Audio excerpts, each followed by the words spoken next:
కర్ణాటక రాజకీయాలపైనే ఉంది. అసలు బెంగళూరు టు ఢిల్లీ ఏం జరగబోతోంది? కర్ణాటక ప్రభుత్వంలో ఎలాంటి మార్పులు రాబోతున్నాయి? ఇదే హాట్ టాపిక్. డీకే శివకుమార్, సిద్ధరామయ్య ఢిల్లీలో మకాం వేశారు. సోనియా, రాహుల్ గాంధీని సిద్ధరామయ్య కలిశారు. కర్ణాటకలో తదుపరి ప్రభుత్వం ఏర్పాటు, మంత్రివర్గంపై చర్చలు జరిపారు.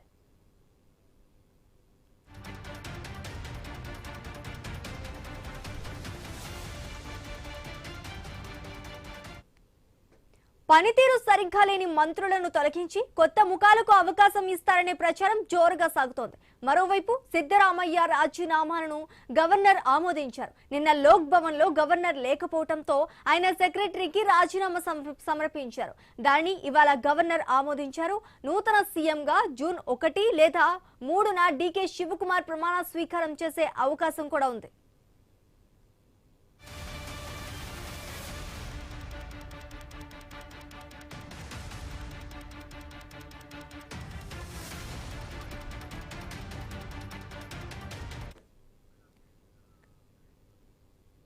ఇదే అంశానికి సంబంధించి మరింత సమాచారం మా ప్రతినిధి గణేష్ ఫోన్ ద్వారా అందిస్తారు. గణేష్, ప్రస్తుతం కర్ణాటక రాజకీయాల విషయంలో అయితే దేశవ్యాప్తంగా ఆసక్తి నెలకొనడం జరిగింది. ప్రస్తుతం మనం చూస్తున్నాం, సీఎం సిద్ధరామయ్య రాజీనామా చేసిన తర్వాత గవర్నర్ ఆమోదించడం. ఇదే క్రమంలో ఇద్దరు కూడా ఢిల్లీలో ఇవాళ కాంగ్రెస్ హైకమాండ్ తో భేటీ అవుతుండడం పట్ల ఆసక్తి నెలకొనడం జరిగింది. ఖచ్చితంగా మంత్రివర్గ మార్పులు కనిపిస్తూ ఉన్నాయి.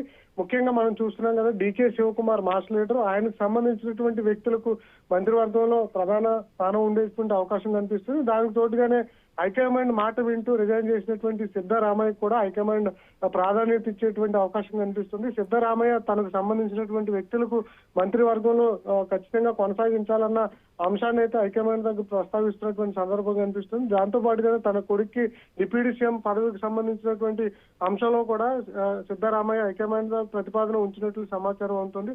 ఇవాళ ఖచ్చితంగా హైకమాండ్ నుంచి వీరిద్దరికి ఒక డైరెక్షన్ వచ్చేటువంటి అవకాశం కనిపిస్తుంది.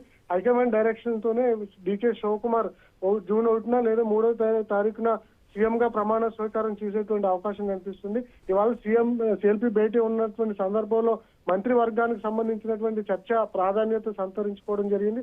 ఒకవేళ తనకు అనుకూలంగా ఎవరికైనా అంటే సిద్ధరామయ్య వర్గానికి ఇవ్వకపోతే ఖచ్చితంగా కర్ణాటక కాంగ్రెస్ లో అలజడి చెలరేగేటువంటి అవకాశం కనిపిస్తుంది. అలజడి కోసం ఒక పక్క బీజేపీ కూడా ఎదురు చూస్తున్నటువంటి సందర్భం కనిపిస్తుంది.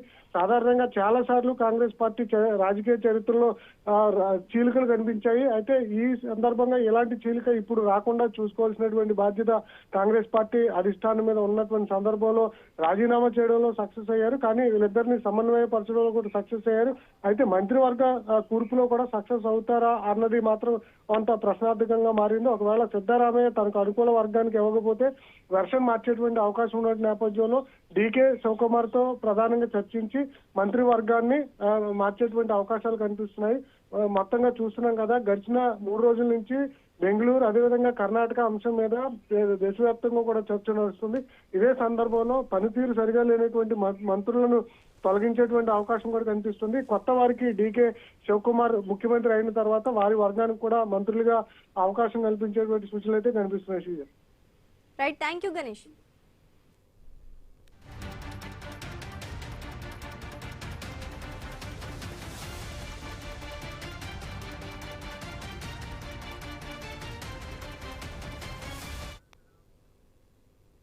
ఇప్పుడు అందరి దృష్టి కర్ణాటక రాజకీయాలపైనే.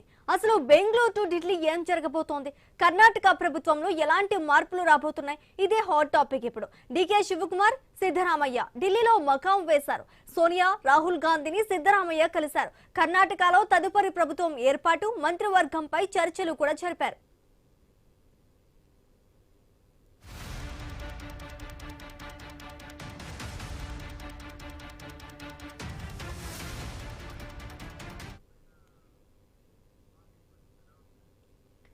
ఇదే అంశానికి సంబంధించి మరింత సమాచారం మా ప్రతినిధి ఏవై స్వామి అందిస్తారు.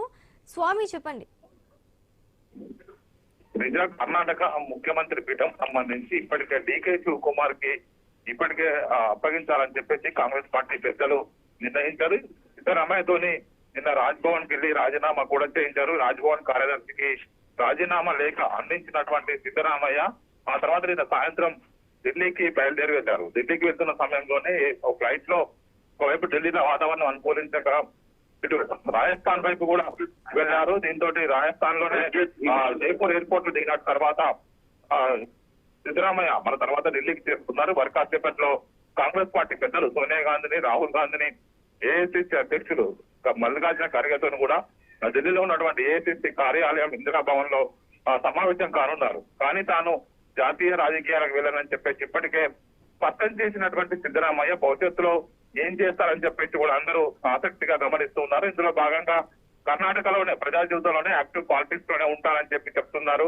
జాతీయ స్థాయిలో ఇప్పుడు రాజ్యసభ పదవి ఎంపీ పదవి తీసుకొని పనిచేయాలని చెప్పేసి కాంగ్రెస్ పార్టీ పెద్దలు సూచించినప్పటికీ కూడా ఇటు సిద్ధరామయ్య నిరాకరించారు. ఇప్పుడు తాను తన మంత్రివర్గ సహచరులకు కూడా నిన్న ఉదయం బ్రేక్ఫాస్ట్ మీటింగ్ ఇచ్చి అందరూ డీకే శివకుమార్ కు సహకరించాలని చెప్పి సూచించారు. ఆ తర్వాత అందరూ కలిసి లోక్ భవన్ కి వెళ్లి లోక్ భవన్ లో గవర్నర్ తావర్చంద్ గెహ్లాట్ లేకపోవడంతో కూడా ఆయన కార్యదర్శికి రాజీనామా లేఖను అందజేశారు.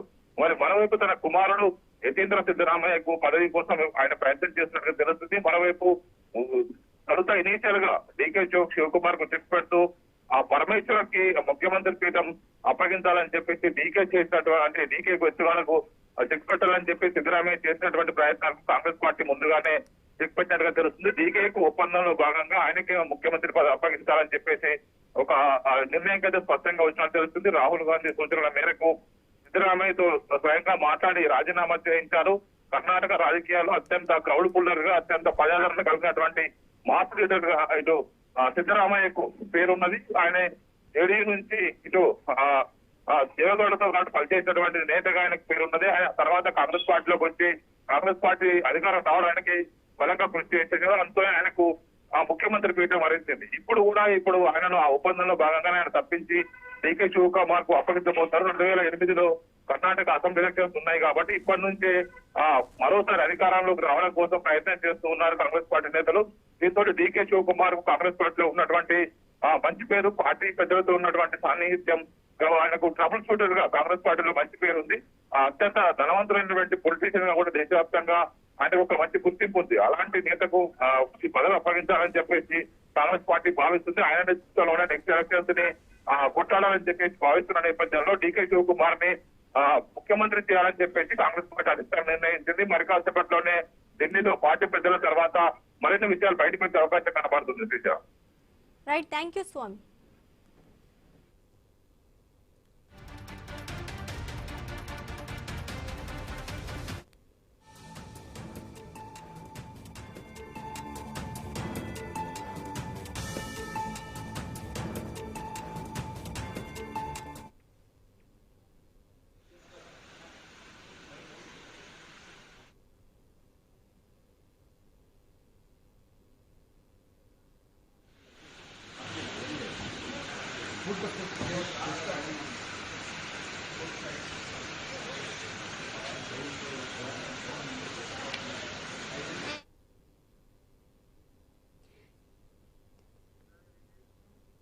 ఇప్పుడు అందరి దృష్టి కర్ణాటక రాజకీయాలపైనే ఉంది. అసలు బెంగళూరు టు ఢిల్లీ ఏం జరగబోతోంది? కర్ణాటక ప్రభుత్వంలో ఎలాంటి మార్పులు రాబోతున్నాయి? ఇదే ఇప్పుడు హాట్ టాపిక్ గా మారింది. డీకే శివకుమార్, సిద్ధరామయ్య ఢిల్లీలో మకాం వేశారు. సోనియా, రాహుల్ గాంధీని సిద్ధరామయ్య కలిశారు. కర్ణాటకలో తదుపరి ప్రభుత్వం ఏర్పాటు, మంత్రివర్గంపై చర్చలు కూడా జరిపారు. పనితీరు సరిగ్గా లేని మంత్రులను తొలగించి కొత్త ముఖాలకు అవకాశం ఇస్తారనే ప్రచారం జోరుగా సాగుతోంది. మరోవైపు సిద్ధరామయ్య రాజీనామాను గవర్నర్ ఆమోదించారు. నిన్న లోక్ భవన్ లో గవర్నర్ లేకపోవడంతో ఆయన సెక్రటరీకి రాజీనామా సమర్పించారు. దానిని ఇవాళ గవర్నర్ ఆమోదించారు. నూతన సీఎంగా జూన్ 1 లేదా 3న డీకే శివకుమార్ ప్రమాణ స్వీకారం చేసే అవకాశం ఉన్నట్టు తెలుస్తోంది.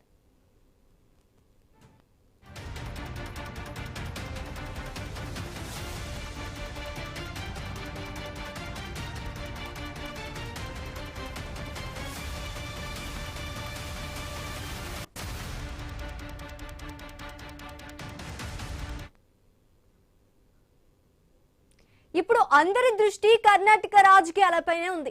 అసలు బెంగళూరు టు ఢిల్లీ ఏం జరగబోతోంది? కర్ణాటక ప్రభుత్వంలో ఎలాంటి మార్పులు రాబోతున్నాయి? ఇదే ఇప్పుడు హాట్ టాపిక్. డీకే శివకుమార్, సిద్ధరామయ్య ఢిల్లీలో మకాం వేశారు. సోనియా, రాహుల్ గాంధీని సిద్ధరామయ్య కలిశారు.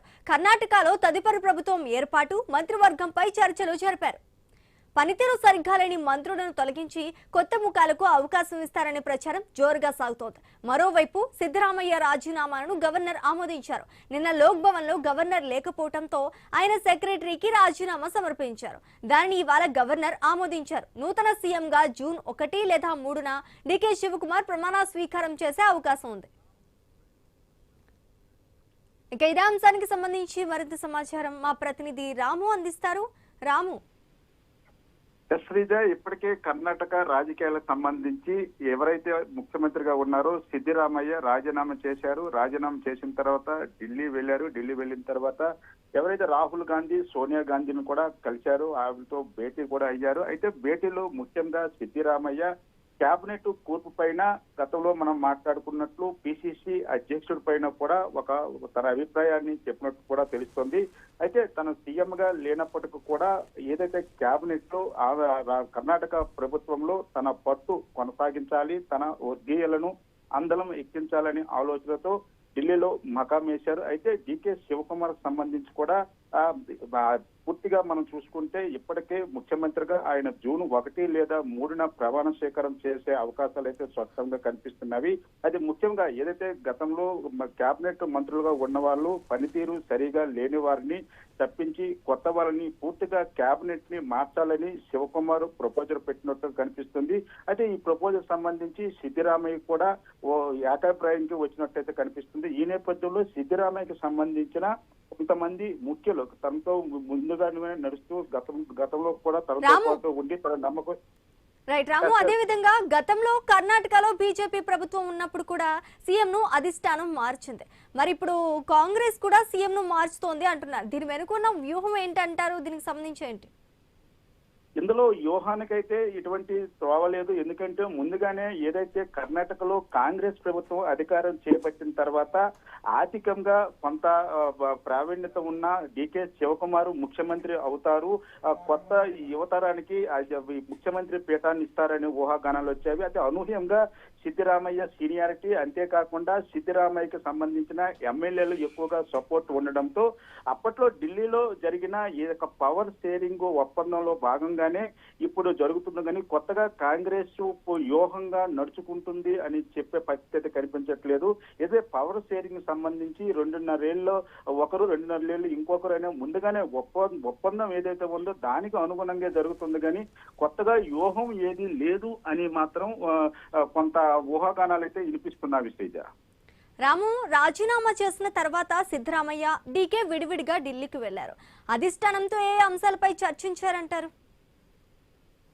అధిష్టానంపై గతంలో ఏదైతే పవర్ షేరింగ్ ఒప్పందం ఉందో అందులో భాగంగా సిద్దిరామయ్య రాజీనామాకు అంగీకరించి, అయితే కేబినెట్ కి సంబంధించి తన అనుచరులకు మంత్రి పదవులు రావాలి, పిసిసి ఏదైతే అధ్యక్ష పదవి ఉందో అది కూడా తన అనుచరులకే ఇవ్వాలని సిద్దిరామయ్య సూచించారు. అయితే సిద్దిరామయ్యకి సంబంధించి రాజ్యసభకు మీకు అవకాశం ఇస్తాము, రాజ్యసభకు వచ్చి ఏదైతే ఢిల్లీ రాజకీయాల్లో మీరు కొంచెం యాక్టివ్ గా ఉండండి అని రాహుల్, సోనియా గాంధీ సూచించినట్టు. అయితే దానికి సంబంధించి కర్ణాటక రాష్ట్ర రాజకీయాల్లోనే నేను ఉంటాను, ఎమ్మెల్యేగానే కొనసాగుతాను, నాకు ఎటువంటి మంత్రి పదవి కూడా అవసరం లేదు, అయితే నా వర్గీయులకు అదేవిధంగా కొంతమంది నా అనుచర గలానికి సముచితమైన స్థానం కల్పిస్తే సరిపోతుందని చెప్పడం జరిగింది. అయితే ఈ నేపథ్యంలో ఏదైతే ముఖ్యమంత్రి పదవికి సిద్దిరామయ్య రాజీనామా చేశారు కాబట్టి సిద్దిరామయ్య ఏదైతే ప్రపోజల్ పెట్టారో దానికి డీకే శివకుమార్ కూడా సానుకూలంగా స్పందించినట్టు తెలుస్తుంది. ఎందుకంటే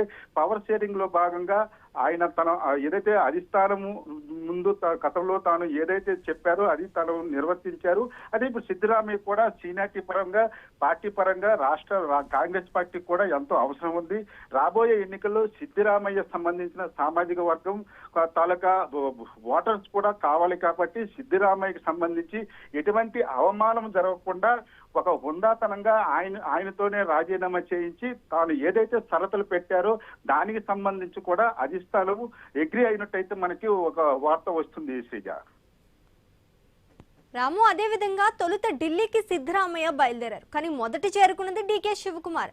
సిద్ధరామయ్య ప్రమాణం చేస్తున్న అదే లోపం అని చెప్పుకోవచ్చు అంటారా? ఎస్ సార్, అది మనం చూసుకోవచ్చు. ఏదైతే ముందుగానే డీకే శివకుమార్ని ముఖ్యమంత్రిగా పెట్టాలని అధిష్టానం డిసైడ్ అయ్యింది. డిసైడ్ అయిన తర్వాత ముందుగానే డీకే శివకుమార్ తో మాట్లాడి తర్వాత సిద్దిరామయ్యతో అపాయింట్మెంట్ ఇచ్చే పరిస్థితి ఉంది. ఈ నేపథ్యంలో ఇద్దరిని కూడా వేరువేరుగా మాట్లాడి ఇద్దరు ఆలోచనలు కూడా ఒకే తాటిపైకి తెచ్చే ప్రయత్నంలో భాగంగా, అంతేకాకుండా కాంగ్రెస్ ప్రస్తుతం దేశంలో కూడా ఎక్కడ చాలా రాష్ట్రాల్లో అధికారం లేని పరిస్థితి, అధికారం ఉన్న కొన్ని రాష్ట్రాల్లో కూడా ఏదైతే గ్రూపు రాజకీయాలు, అదేవిధంగా ఈ ముఖ్యమంత్రి పీఠానికి సంబంధించి గతంలో చూసుకుంటే కేరళలో కూడా ఏదైతే ముఖ్యమంత్రి సంబంధించి ఉత్కంఠ నేపథ్యంలో కొంత అభాస పాలయ్యింది. అయితే ఇలాంటి నిర్ణయాల వల్ల కాంగ్రెస్ పార్టీ అట్టడుగు స్థాయికి వెళ్ళిపోతుందనే వాదన సీనియర్ల తాలూకా సూచన మేరకు ఇది ఎటువంటి ఇతర దీనికి దారి తీయకుండా ఒక మంచి వాతావరణంలోనే ఈ యొక్క తతంగం మొత్తం నిర్వర్తించాలనే ఉద్దేశంతోనే ఈ విధంగా అధిష్టానం చేసిందనే ఒక వాదన కూడా వినిపిస్తుంది Sreeja. Right, thank you Ramu.